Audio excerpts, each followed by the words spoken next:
All right, welcome back to another great episode. Maintenance guy, and then Weldon invited me to come over and work out with you guys. Meeting of the Minds. Today we're bringing to you my mentor, my friend, my brother Jeff picked his confirmation name after him. Gerard Perez. Where's the Joker? People are asking for him. Let's bring him in. Let's get Gerard in here.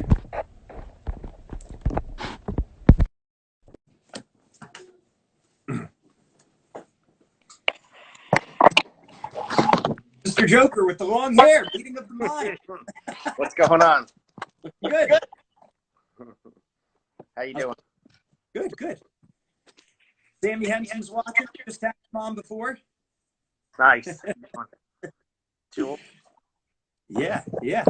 So I was saying it's rare that you get to actually first of all you only have one first private coach in your mind. Tell everyone that just to give a little quick personal account that Gerard started coaching me when I was in 8th grade. Jeff when he was in 6th grade. Greg was a grasshopper. Greg was like first or second. So Yeah, it was funny. It all started in a basement, a Jewish synagogue. It was pretty funny. You guys were attending this Russian wrestling school, and Weldon Huff was the coach, a former Woodbridge guy, Colonia, ex-Watchung, whatever, 88 schools he went to. And he was running the class, and I was actually a janitor at the time at the place. well, you were the maintenance guy. You were the handyman. I was the maintenance guy, and then Weldon invited me to come over and work out with you guys. And you threw him a beating. And at the time, you're like, come on, other guy, because Weldon was hard on us. Weldon was a good guy. But we were like, come on, other guy. And Gerard threw him a beating. And then after that, my dad recognized the skills, talked to him, and brought him over our house. Yeah, he cornered me in the parking lot. And he was like, hey, what do you think about coaching? And I had never thought about it, but, it seemed like the right thing. Well, you were 20 at the time. I was 20, yeah. I was 13. Jeff was 11 or 10. Jeff was small. He was really lanky. You were a little stocky. And Greg was like just one giant little head of a little boy just running around headbutting people. Yeah, we'll deal with him later. Praise be. What do you think? What could we tell people in terms of what should they be focusing on? What's a good mindset when they step out there? What do you tell wrestlers now? Jeff's saying careful, he's watching. He's commandeered the Z winning mindset page. He still has nightmares about the ankle picks I hit on him with a knee. He was 11. If you can't ankle pick an 11-year-old in your we were like, nice. It was good. Jeff, we'll put it this way. Jeff and Gerard sometimes got into a little clashes because they're both we'll say they both had to get the last word all the time. That's for sure. With your mindset when you're going out there, there's a few different ways to go about it. Everybody has, their own warm-up routine, whether it's slapping yourself to get ready to go out there, or if it's listening to music, or if it's, sprints, or, everybody has the routine. But I think the real mindset is that you have to be prepared to battle. You have to be prepared to fight. If you're not, you're probably not going to be able to do it when it gets to that point. You're not going to be able to step over the line. You have to take a deep breath and know that when this whistle blows, I gotta step over the line a little bit. I gotta not be afraid to go a little hard, to go a little nasty, to go a little beyond whatever I normally go. It's because it's belief that you can either get there or that you're there, that you deserve to win. Yes, and I think that was one area that you really helped me mentally. I tell the story a lot. I just spoke about being aggressive and the competitive alter ego. And when you picked me up in 8th grade, when I first started with you, you saw that in my videos, I was always giving the guy a hug. I was always very careful, like not to hurt them. And you were never saying to like be dirty or never, but you were saying that like he's not your friend out there. Stop hugging him after the match. You don't always have to shake the other. And you weren't saying it being dirty, but you sensed the fact that you're dealing with a guy who's a little bit more sensitive, a people pleaser. And you know what? You got to cut the crap. When you're out there, it's kill or be killed. And for me, that really helped.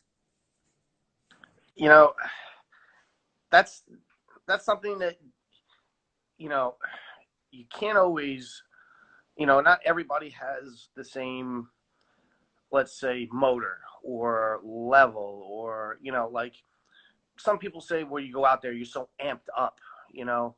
What level of amped are you? Are you like a 1? Are you a 3? Are you a 7? Are you going out there at 10? Like, I want to, you know, go, you're going crazy.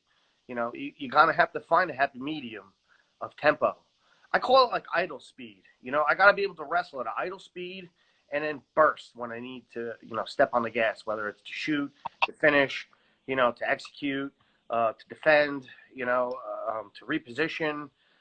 You know, I find it that way is kind of real, the way you're supposed to do it, because you train. Look, battle drill, you're pacing, right? You're idle wrestling, and then you're flinching, you're jab stepping, you're shooting, you're bursting. You know, you're sprawling, you're bursting. I like out there and compete.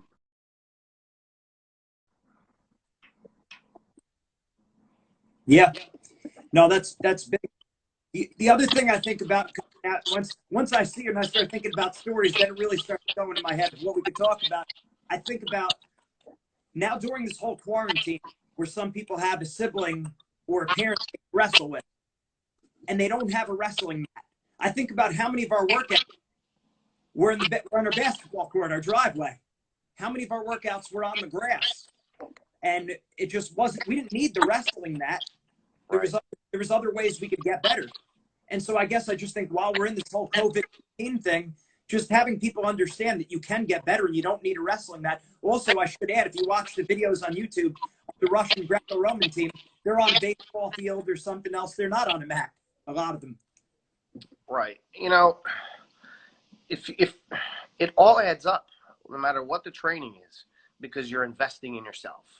So, you know, if you're going out and you're running every day, or you're running, you know, 3 times a week, you know, or you're training hard every day where you're going out and roping and shadow drilling and doing stairs, and you're really committing an hour or 2 a day every day to your training, you know, that's not only physical investment, but it's mental investment, you know, and that mental investment gives you that mental edge that, you know, you've done the work. And I think that's a huge thing, because back in the day we didn't have mats. We didn't have clubs. Not everybody had a mat in their basement. You know, there was one club in the whole county, or, you know, really in the whole state for a while. And it was at J.P. Stevens, which was your alma mater. And but yeah. So, you know, we didn't really have that benefit. So it was a lot. I used to go ride my bike all the way to the park for, I don't know, 10 miles, get off on my bike, and then run a few miles, get back on my bike and ride all the way home. You know, maybe shadow drill and stretch when I got home because I was, you know, beat. But, you know, those were the, you know, because I thought about, if I want to be in shape, you know, what kind of shape do I need to be in? I need to be in shape to win a tournament. That means I got to wrestle 5 matches possibly in one day. I got to be able to wrestle 5 10-minute matches in my head in a day. So that's almost like an hour. So you have to basically train yourself to go for at least a hard hour for a full tournament, you know, and grind matches work a lot, you know, and using that training hour is the way to go, you know, to do it. So find a way for a whole hour to go hard and train off the mat is my best advice that you could probably do for right now. You know, a killer hour. Yeah, I remember you saying that. I remember that even when I was in 8th grade. You saying you used to ride your bike to Merrill Park, get off the bike, and then run around and do however many laps you said, and then you used to ride home. And I always wanted to do that. I think I only did it once in my life. Well, I don't think I was allowed to ride my bike to Merrill Park when I was a kid. I don't think I was allowed to cross Inman Avenue or Grove Ave. We had some freedoms, a little different freedoms back in the day. Well, you were in high school. I was only 13 or 14 at the time, so I really wasn't able to do those kind of things. I think about, and we would wrestle pretty much every day. we talk about life. And I thought about this, that like we would talk about, we would wrestle, and then we would talk about, wrestling, about school, about life. And he telling me to always get your work in first and then go. Right. And that was a big thing. That's still in my head. Get your work in first and then go play. I think I just told the kid that the other day. And it's kind of like the fact that we were able to talk on a regular basis just about things. I think that probably also helped set the stage for what we're doing now, talking to kids on a regular basis. We're kind of mirroring back what we got with you. So it's a cool thing. That's what it's all about. It's the same thing with football. Like, these coaches, all right, he's a West Coast coach, but then if you look at his history, he comes from this coaching tree who was a West Coast coach, So, it's a philosophy, but it's also a wrestling philosophy, overall, because, wrestling is brotherhood. And you're supposed to take care of, the next person or the next wrestler. And you're supposed to treat them like your brother. And I try to take that approach as a coach. Not just, there's sometimes you got to be a coach and sometimes you got to be a brother, but it's about loving, and teaching them how to keep loving themselves in the sport, because the sport's hard, and it's a rough sport, it can defeat you pretty bad. Yeah, definitely. Hey, you definitely always did that with us. I mean, the brotherhood that was always there. I remember Gerard he started coaching us in December of, I guess it was 97. And then he went to the Navy in July of 1998. And me and all my brothers, we cried like heck. I mean, it was ugly. It was right before we left for our family vacation to Wildwood. And man, we were crying. And like literally we were at Wildwood for like whatever it was, 5 days, 7 days. That was our normal family vacation. We talked about you the whole time. We were sad and everything. But yeah, all the lessons that you said, and then like you said, it's about that brotherhood and really caring for the people. I can tell you another one of my favorite memories. It was like the summer duels. I think it was Mattawan, and you took us to the beach that day. That was the only at that point in time. That was the only time we went to the beach. Went to the beach, and after we went over to the summer duels and we wrestled. It was just really cool. It was, but that's what it's about. It's about the experience. It's about the fun. It's about the brotherhood. It was always the hard work. I remember you telling me also, you said always get running shoes. I think I had Converse at the time. I had the Chuck Taylors. You're like, always get running shoes, because then when they're done, you could always, or whenever you're done wearing them when they look nice, now you run with them. I think this is like the first year I ever, like since that point in time where I started to get more like stylish sneakers, because I was so well coached since I was 14 years old. It's like, you just get running shoes. Right. your nice school sneakers, when they get a little beat up, they become your running shoes, basically. Kind of a silly point, but I guess what I'm really trying to say is that all those lessons, they stuck with me, and it's it just becomes part of who you are. I guess that's what I'm really trying to say. Well, I'm really glad that I had the opportunity to do that. I mean, I never went back to competing so much after the military, and I just continued to coach, because just life catches up. The Schleifers, the Seidenbergs, like yeah, a lot of top people. Yeah, a lot of I've been there. Hammer, Oscar Orlando, Rizzo, all those guys. I mean, I've had some generational type wrestlers come through that, make me better as a coach. It's always like, oh, this guy's, I made this kid better. No, it's these kids made me as better as a coach. In all honesty, because the limits that they needed to go to was, maybe not where my limit was as a coach. My ceiling wasn't there yet, and I had to raise my ceiling to be able to take them there, or at least guide them in the right direction. So I didn't, become, I don't know, maybe not take them in the right direction, almost where, you're trying too hard, or you're overcoaching, or your ego gets in front of a kid. And, and then, for me, it was like, all right, where do you want to go? Let's get you there. How do I get you there? I need to be able to, navigate, what's your ceiling? Where are you missing out right now as a wrestler? And I need to be able to help you shave off those rough edges. you know, as a coach to get to that point. And then there's the academic, there's the maturation side of coaching. You know, there's a lot of, you know, different facets that go into coaching than just, you know, shooting a takedown, you know. It's like, you know, there's a lot of, like I said, brotherhood, you know, or teaching. Now that we have the girls involved in wrestling, you know, it's more about the wrestling, you know, mentality that we can pass down to them, you know, in their spirit. Yeah. How about now? So now what about, are there certain moments, were there certain moments while you were coaching or certain situations, whether it be with a club or with an individual or at the state tournament or at an off-season tournament, where it was like an aha moment, like made you change gears and do things a little bit different? I mean, I'm sure there were. It's just, I'm kind of putting you on the spot here a little bit, but was there any times that you could think of where, oh, that's an important lesson. Maybe from now on I should do this. I don't know. Anything Well, like it works both ways. So I would say John Schleifer's junior to senior year, we go to Super 32s. He goes to the semis, wrestles Imart. And he's got the leg. It's like 1-1, third period. It's his takedown, really. And the scramble comes out with him losing the takedown, ends up 3-1. We lose.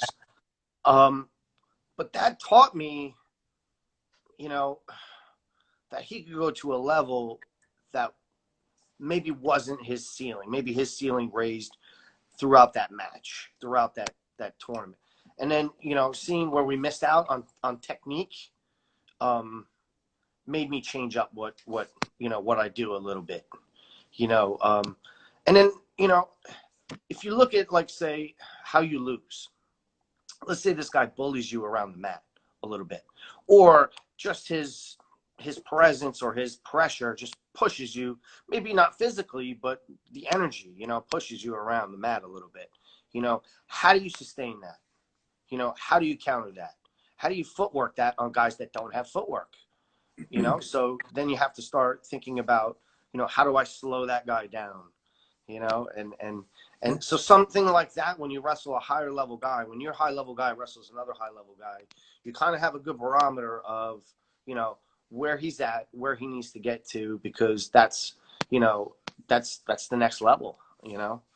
So I feel like I'm always adjusting every tournament. I mean, every tournament I'm driving home and I'm thinking about, all right, next time we get to practice, you know, or from now on we need to do this more, you know, or I want to make sure that we're doing, you know, it's there's so much into coaching where it's, you know, there's a lot of strategy, especially if you're looking down the road, you know, in preparation for tournaments or competition, and depending on the time of the year, because, you know, a lot of kids just go to practice. They don't get it. What you really should be going to practice for is to compete. I'm going to practice because I'm going to wrestle in this tournament. Focus on the tournament. Focus on the competition. Focus on going in there and not making it a big deal, but making it, you know, like a mountain that you're climbing. Right. It's not just going in. It's not just going in. Oh, hey, I'm going to practice today. It's like, this is preparation for the tournament. So you are taking it serious. I remember one time you showed us, Competitor Supreme. It was in 8th grade, and you know, me and Jeff were just super immature. God bless you for dealing with us. And like, they got to the part where the heads were changing, and we just couldn't get past it. We were cracking up the whole time, me and Jeff. And I remember, and then I think you showed us some other videos, and I guess we just couldn't get past the heads changing in the past video. That's how mature we were. And man, my mom and dad both laced into us after you left. I don't know if I told you this, but this was after. Remember, we trained with Gutnick, who's actually working with us now. Remember, we went into the it was a Kennedy, and you know. Yeah, so, I coached Eddie too. Yeah, Eddie. Yeah, Eddie. So you were working with both of us and everything, Right. and Gutnick was around my weight class, and my mom and dad, they just let us have it after we were laughing during. They're like, he came over here, he was helping you out, you know, out of the kindness of his heart. He's good for you guys. And yeah, Jeff said they shouldn't have changed heads like that. They shouldn't have. It was hilarious. Well, my mom and dad are like, they're like, he's just gonna stop coaching you. He'll just coach Gutnick. He's serious. He's a hard worker. Is that what you want? Like, my mom told me, she said, you better call up Gerard and apologize to him after that. Yeah, she was pissed. Bless your mom. Your mom's the best. Her and my dad were not happy, but and we were just immature. But after that, okay, maybe at that moment, here's a good point. Even though we didn't take it in at that moment when you showed it to us, we did take it in because we watched Competitor Supreme several hundred times. So the fact that you exposed it to us, that might be a good lesson for coaches. You expose the kids to it. Maybe they're screw-offs in the moment, but in the future, it's, you know, it sticks. I mean, it's kind of like that in life a lot. You know, your parents tell you a lot. You're like, yeah, whatever. And then now that you're a parent, you see how it goes. But Yeah. I'm just a doggy dad, and everybody's asking for Tango Cash, but Tango's down here sleeping right now, and we'll see. We'll rile him up later. Before we What else do you tell? What do you also tell the jokers to do now? You know, your videos, of course, your technique videos, of course. What else? You know, a lot of it too is everybody's like, oh, you need to be doing this, that, and this. On some instances, you know, depending on how you compete, you know, if you're competing 12 months of the year or 10 months out of the year, take a break. It's okay to take a break. You know, I mean, I feel like some of these guys compete too much, especially the youth wrestlers. I feel like they compete way too much. You know, I feel like we did that as a club maybe a year or two ago, a little bit too much. And then my plan now is to kind of dial it down and really specifically pick certain competitions, and we train specifically for those competitions only. You know, and we kind of map it out a little bit. And, you know, this way you give them 25, 30 practices to kind of develop, you know, or change or build new reaction. You know, that's really what you need. And then some of these high school guys, they should be, you know, getting stronger, getting more cardio work done, reading a lot, watching a lot of video. You know, this is a good time to, you know, get your body healthy. You know, you can eat pretty good now. You can put on some muscle now. This is a good time to rest and eat and do push-ups, you know, and I mean, you have YouTube. I mean, you have plenty of, you know, go watch some Tomiyama. Go watch some, you know. They don't have access. They got to buy Don's legendary videos for that. They can't just throw on Tomiyama. Yeah, actually, you can go on YouTube and watch them. Yeah, I watch it all the time. Tomiyama? Yeah, Tomiyama, but someone's in copyright infringement. There's it's been going on a long time. Let's tell Don, maybe we could get a cut in that. He knows all about it. He was cursing about it yesterday. I was talking to him. You know. For those of you who don't know, Don was both of our coaches. So when Gerard, Don worked with Gerard, and Gerard worked with us. And then when Gerard went to the Navy, he said, okay, well, you know, you work with my coach now, Don, and my guy. And well, Don actually was always very. He was always very grateful because he's like, Gerard dealt with you guys when you were grasshoppers and you weren't ready for me yet. So he always said you laid the foundation. He always said that. It was different. We had a different relationship because I was like your older brother at the time. I was over the house all the time, and you know, we were scrapping all the time, and I don't know, it was just different, you know. That was important, and I think that's a big thing that I always say about with our mindset training for people. I'm the oldest brother, so I didn't have an older brother, and I mean, okay, I had very good parents, very good grandparents, but it's different than you know, not having an older brother to talk to. So that was very helpful for me. I always took it very serious. You know, you gave me your mad hat. Sometimes you'd come over, you'd be in a bad mood. You always wore the same hat. We called it your mad hat. And I'm happy when you went to the Navy, you gave it to me. I still have it at my place, at my parents. But black and tan hat, yeah. Black Yingling, black and tan. I didn't even know what the heck that was because you know I was Mr. Innocent, so I didn't know. But you know, that's good stuff. What about now, as you said about the competing at certain times, peaking for certain tournaments as opposed to too much? Is there anything you see in terms of like how frequently should they do it if they're in elementary school versus middle school versus high school versus college? Any idea what that breakdown should look like roughly even? All right. Well, you gotta look at it on two. I look at it 2 different seasons as well. You got to go to your school season and you got freestyle season. Yeah. Basically, if you're wrestling and you're competing in your season and you're good enough, you know, I don't think not every youth should be at freestyle. I think it's too aggressive for some kids right away. You know, so, you know, certain level kids, probably upper schoolboy level and up, freestyle. So I would say, if you're going to compete, it's like 10 months out of the year. You figure you can compete maybe 10 tournaments, 1 tournament a month. That's the way I look at it. That's what I try to go max on. And, I was talking to somebody and they were talking about how many practices they do per tournament. And then I adopted that right away because I think that's a great evaluator, a great progression evaluator. And it's a good, consistent commitment, to going to compete. So if you get the kids being more consistent, they're going to get better. They're going to get more focused. They're going to be more in rhythm. Everything's going to flow a little bit better when you hit the competition. It's just like anything, more investment, consistent investment, brings out consistent victory. That's the way I look at it. That's it. The other thing I was going to ask you, now this I know the answer to, but I'm going to ask what a lot of kids say. Now, since now there's tournaments all year round, scholastic, why do you have to go freestyle? Do I have to go freestyle, or should I just wrestle scholastic all year round? Depends on every individual's goals. We approach it as a club individually. Not every kid's goal is to wrestle freestyle or likes freestyle. So, let's say that you want to compete in a folk style tournament. You want to go war at the shore rather than freestyle states. Roger that. So, you'll go strictly takedowns only with the freestyle guys, and then with the scholastic guys, you'll go, take down top bottom straight away. You'll just train the same way, and you'll invest the same amount of time.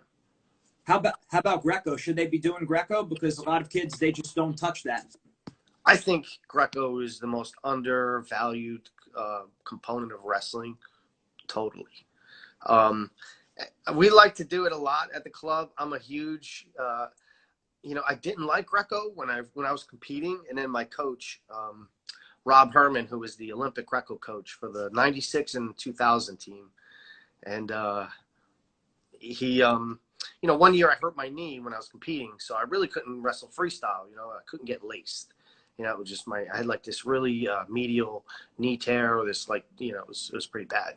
So he says, well, this year you're a Greco guy, you can't wrestle freestyle. So I went Greco for a whole year. And then when I went back to freestyle, at any time we got into a Greco position, my reaction time was way faster. I was way more aggressive, way more executionary, in those positions, I like to say. And it changed me as a wrestler. I fought it at first, but I mean, it makes you a triple threat on the mat. Yeah, got thrown on my head once in Greco. Yeah, me too. You know what? My first match on the senior level, I was wrestling this Army guy, and I got like double unders on him, and I'm like jabbing him up. I'm like, oh, I got you.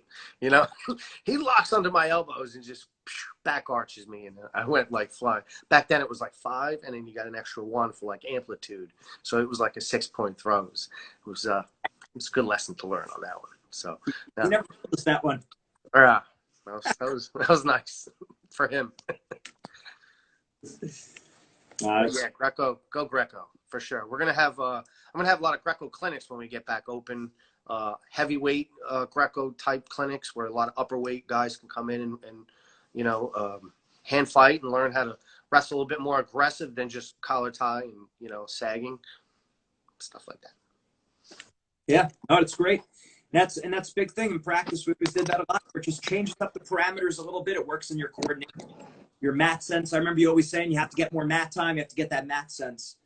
No, really good stuff. All right, so where can people find more information from you? Tell them about your technique videos that you're always posting up, Facebook, everything. Where can people go? Yeah, so I'm on Twitter, Instagram. I have Snapchat, but I barely ever use it. I don't know. I'm not there yet.